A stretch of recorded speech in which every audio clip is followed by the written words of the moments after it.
ഇന്ന് ഞാൻ സംസാരിക്കാൻ പോകുന്നത് വിവാഹ ബന്ധങ്ങളിൽ ഇന്ന് വലിയൊരു പ്രശ്നമായി മാറിക്കൊണ്ടിരിക്കുന്ന ഒരു വിഷയത്തെക്കുറിച്ചിട്ടാണ്. ദമ്പതികൾക്കിടയിൽ അവരുടെ അറിവോ സമ്മതമോ പോലും കൂടാതെ കടന്നു വരുന്ന മൂന്നാമതൊരാളുടെ പ്രസൻസ്, പരസ്പരം കമ്മിറ്റ് ചെയ്തിട്ടുള്ള ഒരു ബന്ധത്തെ കൂടാതെ മറ്റൊരു പുതിയ ബന്ധം അല്ലെങ്കിൽ എക്സ്ട്രാ മാരിറ്റൽ അഫെയർ എന്ന് നമ്മൾ വിളിക്കുന്ന ഒരു കാര്യം. പഠനങ്ങൾ പ്രകാരം സ്ത്രീകളെക്കാൾ കൂടുതൽ പുരുഷന്മാർക്കാണ് ഇത്തരത്തിലുള്ള ബന്ധങ്ങൾ ഉണ്ടാകുന്നതെന്നാണ് പറയുന്നത്. ഇതിൽ തന്നെ 90% ബന്ധങ്ങളും ഒരു ഇമോഷണൽ സൂത്തിങ്ങിന് വേണ്ടിയിട്ടുള്ളതാണെന്നാണ് പറയുക. അതിൽ 10% ഒരു സെക്ഷൽ പ്രഷർ ആഗ്രഹിച്ചുകൊണ്ടുള്ള ബന്ധങ്ങളാണ്. ഇത്തരത്തിലുള്ള ബന്ധങ്ങളെ എക്സ്ട്രാ മാരിറ്റൽ അഫെയറിനെ നമുക്ക് 4 രീതിയിൽ പറയാം. പ്രശ്നങ്ങളും പ്രയാസങ്ങളും ഒക്കെ തുറന്നു പറയാനും ഒരു പരിഹാരം കിട്ടാനൊക്കെ വേണ്ടിയിട്ട്, മനസ്സ് തുറന്ന് സംസാരിക്കാനൊക്കെ വേണ്ടിയിട്ട് കണ്ടെത്തുന്ന ബന്ധങ്ങളുണ്ട്. ഇതിന് നമുക്ക് ഇമോഷണൽ അഫെയർസ് എന്ന് പറയാം. ഇത്തരത്തിലുള്ള ആളുകളെ സംബന്ധിച്ച് അവരെ കേൾക്കാൻ ഒരാളുണ്ടാവുക എന്നുള്ള ഒരൊറ്റ ഉദ്ദേശം മാത്രമേ ഈ ബന്ധങ്ങൾ കൊണ്ടുണ്ടാവുള്ളൂ. ഇതുപോലുള്ള ക്ലയൻറ്റ്സ് നമ്മൾ ക്ലിനിക്കിൽ വരുമ്പം അവർ പറയുന്നൊരു കാര്യമുണ്ട്, എന്നെ സംബന്ധിച്ച് എനിക്ക് മറ്റ് ഒരു തരത്തിലുള്ള ആഗ്രഹങ്ങളുമില്ല, എന്നെ കേൾക്കാൻ ഒരാളുണ്ടായാൽ മാത്രം മതി എന്നായിരിക്കും അവരുടെ ഭാഗത്തു നിന്ന് വരുന്നൊരു എക്സ്പ്ലനേഷന്. രണ്ടാമതൊരു തരത്തിലുള്ള ബന്ധമുണ്ട്, അതായത് ഇവരെ സംബന്ധിച്ച് ഒരു സെക്ഷൽ പ്ലഷർ മാത്രം ആഗ്രഹിച്ചുകൊണ്ടുള്ള ബന്ധങ്ങളാണത്. അവർ ഒരു മാനസികമായിട്ടുള്ള യാതൊരു അടുപ്പവും ഈ വ്യക്തിയുമായിട്ട് ഉണ്ടാക്കാൻ ഇഷ്ടപ്പെടുന്നില്ല. ഒരു സെക്ഷൽ പ്ലഷർ കിട്ടുക എന്നുള്ള ഒരൊറ്റ ഉദ്ദേശത്തിന് പുറത്ത് മാത്രമായിരിക്കും ഇതുപോലെയുള്ള സെക്ഷൽ അഫെയർസുകൾ ഉണ്ടാക്കുന്നത്. അവർ ഇതുപോലെയുള്ള സെക്ഷൽ അഫെയർസ് ആയിട്ടുള്ള ക്ലയൻറ്റ്സ് നമ്മുടെ അടുത്ത് വരുമ്പോൾ അവർ പറയുന്നൊരു കാര്യം എന്ന് പറഞ്ഞിട്ടുണ്ടെങ്കിൽ, അവർ കണ്ടിട്ടുള്ള പോൺ വീഡിയോസ്, കണ്ടിട്ടുള്ള വെബ് സീരീസ്, വായിച്ചിട്ടുള്ള മാഗസിൻസിലൊക്കെ പറയുന്ന കുറച്ച് കാര്യങ്ങൾ, അതിലെന്താണെന്ന് അറിയാനുള്ള ഒരു ആകാംക്ഷയുടെ പുറത്ത് അവരുണ്ടാക്കിയിട്ടുള്ള ബന്ധങ്ങളാണ് ഇതുപോലെയുള്ള സെക്ഷൽ അഫെയർസ് എന്നാണ് പറയുന്നത്. ഇതൊന്നും അല്ലാതെ മൂന്നാമതൊരു ബന്ധമുണ്ട്. ഇവരെ സംബന്ധിച്ച് പറയുന്നത്, തനിക്ക് അവർ പ്രതീക്ഷിക്കുന്ന തരത്തിലുള്ള ഒരു അടുപ്പോ സ്നേഹമോ ഒരു സപ്പോർട്ടോ ഒന്നും തൻ്റെ പങ്കാളിയിൽ നിന്ന്, ഭാര്യയോ ഭർത്താവോ അവരിൽ നിന്ന് കിട്ടാതെ വരുമ്പോൾ താൻ അവഗണിക്കപ്പെട്ടിട്ടുണ്ട് എന്നൊക്കെയുള്ളൊരു തോന്നലിൻ്റെ പുറത്ത് ആ ആളുകൾ പങ്കാളിയോടുള്ള ദേഷ്യം തീർക്കാനായിട്ട് ഒരു റിവെഞ്ച് മോഡിൽ ഉണ്ടാക്കുന്ന, ഒരു പ്രതികാര ബുദ്ധിയോടുകൂടി ഉണ്ടാക്കുന്ന ബന്ധങ്ങളുണ്ട്. ഇത്തരം ബന്ധങ്ങളിൽ ഒരേ സമയം അവർ ഭാര്യയെ കൂടാതെ അല്ലെങ്കിൽ ഭർത്താവിനെ കൂടാതെ 2-3 ബന്ധങ്ങൾ ഒരേ സമയം തന്നെ കൊണ്ടുപോകുന്നതായിട്ട് കാണാം. മാനസികമായിട്ടോ ശാരീരികമായിട്ടോ ഒരു പ്ലഷർ കണ്ടെത്തുക എന്നുള്ളതൊന്നും ആയിരിക്കില്ല അവർ ഉദ്ദേശിക്കുന്ന കാര്യം എന്ന് പറയുന്നത്.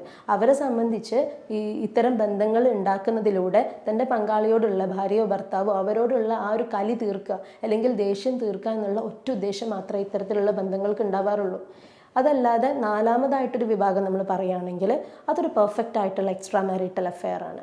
മാനസികമായിട്ടും ശാരീരികമായിട്ടും തൻ്റെ ഇപ്പം കമ്മിറ്റ് ചെയ്തിട്ടുള്ള തൻ്റെ പങ്കാളിയുമായിട്ടുള്ള ബന്ധം ഒത്തുപോകാൻ കഴിയില്ല എന്നുള്ള ഒരു തിരിച്ചറിവ് വന്ന് എനിക്ക് ഇനിയുള്ള സമാധാനം കിട്ടുന്നത് അല്ലെങ്കിൽ സന്തോഷം കിട്ടുന്നത് ഞാൻ ഉദ്ദേശിക്കുന്ന മറ്റൊരു വ്യക്തിയുമായിട്ട് എൻ്റെ മാനസികമായിട്ടും ലൈംഗികമായിട്ടുള്ള ജീവിതം തുടരുന്നതിലാണ് എന്നുള്ള ഒരു കണ്ടെത്തലിൻ്റെ അല്ലെങ്കിൽ എന്നുള്ളൊരു തിരിച്ചറിവിൻ്റെ പുറത്തുണ്ടാക്കുന്ന ബന്ധങ്ങളാണ് ഇത്തരത്തിലുള്ള എക്സ്ട്രാ മാരിറ്റൽ അല്ലെങ്കിൽ പെർഫെക്റ്റ് എക്സ്ട്രാ മാരിറ്റൽ അഫെയർ എന്നൊക്കെ നമുക്ക് വിളിക്കാൻ പറ്റുന്ന ബന്ധങ്ങൾ. റോബർട്ട് സ്റ്റേൺബർഗിൻ്റെ ട്രയാങ്കുലർ ലവ് തിയറി പ്രകാരം ഇൻറ്റിമസിയും കമ്മിറ്റ്മെൻറ്റും പാഷനും ഈ 3 കോമ്പണൻസും ഒരേപോലെ ഒരേ അളവിലൊക്കെ ഒത്തു വരുമ്പോഴാണ് നമ്മൾ ലോങ് ലാസ്റ്റിംഗ് ആയിട്ടുള്ള മാരിറ്റൽ റിലേഷൻഷിപ്പിൻ്റെ ഒരു സീക്രട്ട് എന്നൊക്കെ നമ്മൾ പറയുന്നത്. ഇൻറ്റിമസി എന്ന് പറഞ്ഞിട്ടുണ്ടെങ്കിൽ റോബർട്ട് സ്റ്റേൺബർഗിൻ്റെ ട്രയാങ്കുലർ ലവ് തിയറി പ്രകാരം ഇൻറ്റിമസിയും കമ്മിറ്റ്മെൻറ്റ് പാഷൻ ഈ 3 കോമ്പണൻസും ഒരേ ഒരു അളവിലൊക്കെ ഒത്തു വരുമ്പോഴാണ് നമ്മൾ ലാസ്റ്റിംഗ് ആയിട്ടുള്ള ഒരു മാരിറ്റൽ റിലേഷൻഷിപ്പ് അവിടെ ഉണ്ടാവുന്നു എന്നൊക്കെ പറയുന്നത്.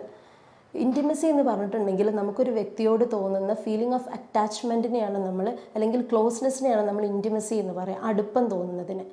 പാഷൻ എന്ന് പറയുന്നത് നമുക്കൊരു വ്യക്തിയോട് തോന്നുന്ന ഇഷ്ടം, അടുപ്പം, അതിന് നമുക്കത് എക്സ്പീരിയൻസ് ചെയ്യുന്ന ആ ഒരു ഫീലിംഗ്, അല്ലെങ്കിൽ നമ്മൾ അത്തരത്തിലുള്ള അടുപ്പം ഒരു വ്യക്തിയോട് കാണിക്കുന്ന രീതി, അതിൻ്റെ തീവ്രത, അതിൻ്റെ ആഴം, ഇതിനെയൊക്കെയാണ് നമ്മൾ പാഷൻ കൊണ്ട് ഉദ്ദേശിക്കുന്നത്. ചിലപ്പോൾ അതൊരു സെക്ഷലായിട്ടുള്ള ഡിസയറിലൂടെ ആയിരിക്കാം, ചിലപ്പോൾ ഒരു റൊമാൻറ്റിക് ലവിലൂടെ ആയിരിക്കാം ഈ പാഷനെ നമ്മൾ ആ വ്യക്തിയോട് കാണിക്കുന്നത്. മൂന്നാമതായിട്ടുള്ള ഒരു രീതി എന്ന് പറയുന്നത്, ഒരു കോമ്പണൻ്റ് എന്ന് പറയുന്നത്, അതിൻ്റെ അകത്ത് വരുന്ന കമ്മിറ്റ്മെൻ്റ് ആണ്. ഈ ഇൻറ്റിമസിയും പാഷനോടും കൂടിയിട്ട് നമ്മളൊരു വ്യക്തിയോട് കൂടെ ഈ ജീവിതം അല്ലെങ്കിൽ നമ്മുടെ ക്വാളിറ്റി ടൈം ഷെയർ ചെയ്യുക എന്നൊക്കെ നമ്മൾ എടുക്കുന്ന ഡിസിഷനെയാണ് നമ്മൾ കമ്മിറ്റ്മെൻറ്റ് എന്ന് പറയുന്ന ഒരു കാര്യം കൊണ്ട് ഉദ്ദേശിക്കുന്നത്. ഈ 3 കോമ്പണൻസും ഒരുപോലെ ഒത്തുചേരുമ്പോഴാണ് ലാസ്റ്റിംഗ് ആയിട്ടുള്ള ഒരു മാരിറ്റൽ റിലേഷൻഷിപ്പ് ഉണ്ടാകുന്നത് എന്ന് നമ്മൾ പറഞ്ഞു. അപ്പം ഈ കോമ്പണൻസിൽ, ഈ മിശ്രിതങ്ങളിലൊക്കെ ചില അങ്ങോട്ടും ഇങ്ങോട്ടും അതിൻ്റെ തോതിലൊക്കെ ചില വ്യത്യാസങ്ങളൊക്കെ വരുമ്പോഴാണ്, അതിൻ്റെ അളവുകോലിലുള്ള ചില മാറ്റങ്ങളൊക്കെ വരുമ്പോഴാണ് പലപ്പോഴും ഇതുപോലെയുള്ള ഒരു ബന്ധങ്ങൾ അതിര് കവിഞ്ഞു പോകുന്നതായിട്ട് കണ്ടിട്ടുള്ളത്. നമുക്ക് ആരോഗ്യകരമായിട്ടുള്ള ഈ ബന്ധങ്ങൾ കാത്തു സൂക്ഷിക്കണമെങ്കിൽ നമ്മുടെ വ്യക്തി ജീവിതത്തിൽ നമ്മൾ ഉണ്ടാക്കുന്ന ബന്ധങ്ങൾ ഏത് തരത്തിലുള്ള, ഏത് അളവിനകത്തുള്ളതായിരിക്കണം എന്നുള്ളൊരു തിരിച്ചറിവ് ഉണ്ടാകുന്നത് ഇത്തരത്തിലുള്ള ആരോഗ്യകരമായിട്ടുള്ള ബന്ധങ്ങൾ സൂക്ഷിക്കാനും നമ്മളെ സഹായിക്കും.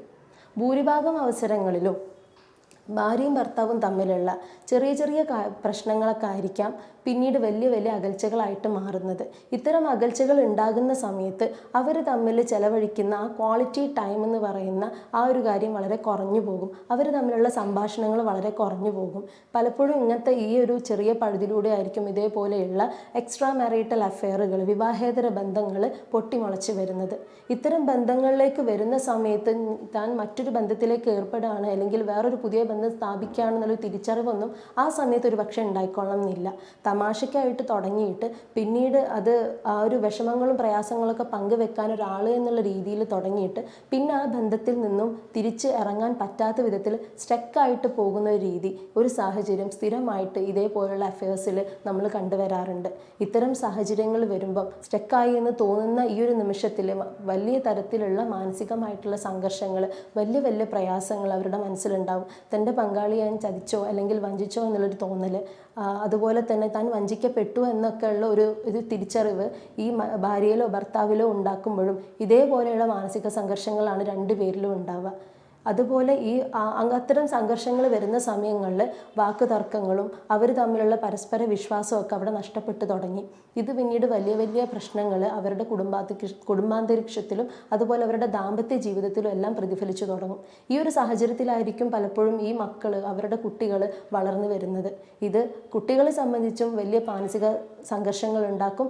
അതുപോലെ തന്നെ അവരുടെ സ്വഭാവത്തിലും ഇതിൻ്റെതായിട്ടുള്ള പല നെഗറ്റീവായിട്ട് ഈ വിഷയങ്ങൾ അവരുടെ സ്വഭാവത്തിനെ ബാധിച്ചു വരുന്നതായിട്ട് നമ്മൾ പതിവായിട്ട് കാണുന്ന ഒരു കാഴ്ചയാണ്. ഇത്തരം സന്ദർഭങ്ങളിൽ ഒരു തെറാപ്പിസ്റ്റിന് ഒരുപാട് കാര്യങ്ങൾ ചെയ്യാൻ വേണ്ടിയിട്ട് സാധിക്കും.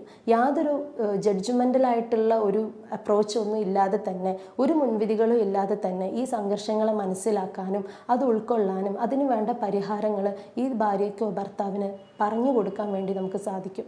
അവർക്ക് ഇടയിൽ നഷ്ടപ്പെട്ടു പോയിട്ടുള്ള വിശ്വാസങ്ങൾ തിരിച്ചു കൊണ്ടുവരാനും, എന്തുകൊണ്ട് ഇത്തരത്തിലുള്ളൊരു ബന്ധത്തിലേക്ക് എത്തപ്പെട്ടു, എവിടെയാണ് നമ്മൾ വ്യക്തിബന്ധങ്ങൾ ഉണ്ടാക്കുമ്പോൾ അതിൻ്റെ അളവുകോലുകൾ കാത്തു സൂക്ഷിക്കേണ്ടത്, ഇത്തരത്തിലുള്ള എടുത്തുചാട്ടങ്ങൾ ഉണ്ടാകുമ്പോൾ അത് നമ്മളെ ദാമ്പത്യ ജീവിതത്തിലും സാമൂഹിക ജീവിതത്തിലും വ്യക്തി ജീവിതത്തിലൊക്കെ എന്ത് തരത്തിലുള്ള ചലനങ്ങൾ ഉണ്ടാക്കും എന്നൊക്കെയുള്ള കാര്യങ്ങളെ നമുക്ക് പറഞ്ഞ് മനസ്സിലാക്കാനും അതിന് വേണ്ട പരിഹാരങ്ങളിൽ കൃത്യമായിട്ടുള്ള കണ്ടിന്യൂസ് ആയിട്ടുള്ള കൗൺസിലിംഗ് സെഷനുകളിലൂടെ കൊണ്ടുവരാനും നമുക്ക് സാധിക്കും. നിങ്ങൾക്കിടയിൽ ഇതുപോലെയുള്ള എന്തെങ്കിലും തരത്തിലുള്ള പ്രശ്നങ്ങളിൽ പ്രയാസം അനുഭവിക്കുന്നവരുണ്ടെങ്കിൽ ഉറപ്പായിട്ടും ഇതുപോലൊരു പ്രൊഫഷണലിൻ്റെ സഹായം തേടുകയും ഉടനെ തന്നെ അധികം വഷളായിട്ട് ഈ പ്രശ്നങ്ങൾ മറ്റൊരു തലത്തിലേക്ക് എത്തുന്നതിന് മുമ്പ് തന്നെ പരിഹാരം കണ്ടെത്താൻ വേണ്ടിയിട്ടും തീർച്ചയായിട്ടും ശ്രമിക്കേണ്ടതാണ്. മറ്റൊരു ടോപ്പിക്കുമായിട്ട് നമുക്ക് അടുത്ത വീഡിയോയിൽ കാണാം. താങ്ക്